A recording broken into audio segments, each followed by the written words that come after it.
Louisiana's largest wildfire continues to burn in the southwest part of the state. A half dozen homes and 20 structures have been destroyed so far. RFD TV's Tammy Arender talked with a rancher who said he had to move his cattle in a hurry. The southwest corner of the Bayou State is still ablaze. What's called the Tiger Island Fire has already scorched more than 30,000 acres in the Beauregard Parish area. The town of Maryville, about 1,500 residents, just about 5 miles from the Texas state line, evacuated. Thursday, it took a turn for the worse. The winds had picked up and really started to make it just shift back towards Maryville. Jeff Meadows is a lifelong resident of Maryville. He and David Smith, the Beauregard Parish Farm Bureau president, scour the scorched earth looking at the damage and for any hot spots. Meadows says that it was a scary night when he was told the fire was headed to his house and cattle. The sheriff had told me, said actually the fire is split off and it is headed your way towards your house. So at that time, I took action to try to move the cattle. I didn't know what to expect. You never know with a fire. His family, along with volunteers from the community, got those cows moved. I'd called several friends. My wife had put on Facebook that I needed help, and there were several trailers showed up. And there was actually some people from Texas over here. I never did catch their name, but they were trying to help people relocate animals, and I wish I'd have caught their names. So. Meadows and others were able to bring their livestock to the covered arena, which is owned by the parish. And no livestock have been reported lost due to the blaze, but there have been some who've succumbed to heat stress. We've already fought 511 fires so far this month. And so it is a massive effort. Everyone is working together.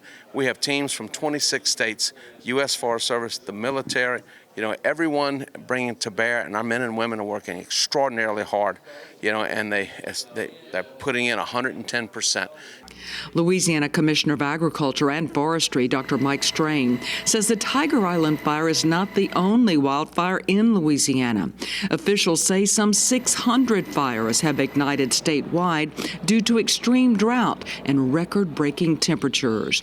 Commissioner Strain says once the fires are put out, the farmers will still have to deal with the effects of drought.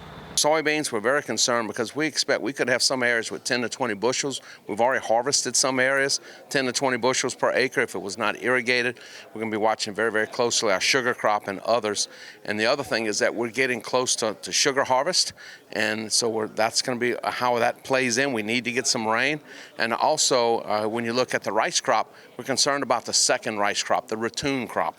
In Maryville, Louisiana, I'm Tammy Arender for RFD TV. Thank you, Tammy. And the situation is so serious that state officials are offering reward money now to anybody alerting them to illegal burns. And across the country in Washington state, more destruction from wildfires.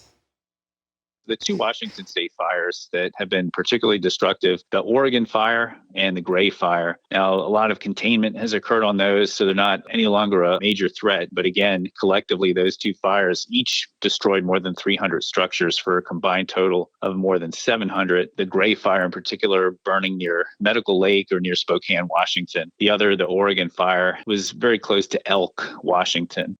Now, despite more reports of wildfires across the U.S., acreage affected remains below 2 million nationwide, and that's lower than average for this time of year. Still, the U.S. Forest Service wants to protect communities from fires like we've seen in Washington and Hawaii. They're spending $16 million on grants through the Landscape Scale Restoration Program to help restore forests across the U.S.